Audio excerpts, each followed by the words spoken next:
Praise the lord.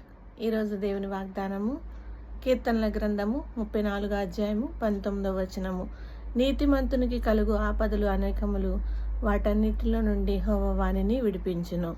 నీతిమంతుడు అనేక విధాలైన ఆపదలు అంటే చెయ్యని తప్పుకు కూడా నేరము అనుభవించే స్థితి అనేది కొన్నిసార్లు మన జీవితాల్లో ఎదుర్కోవాల్సిన పరిస్థితి అనేది వస్తూ ఉంటుంది. కానీ దేవాది దేవుడు ఉదయకాల సమయంలో నీ యొక్క ఆపదల నుంచి ఆయన రక్షిస్తానని ఈ యొక్క కీర్తనకారుడు ద్వారా చెప్తున్నాడు.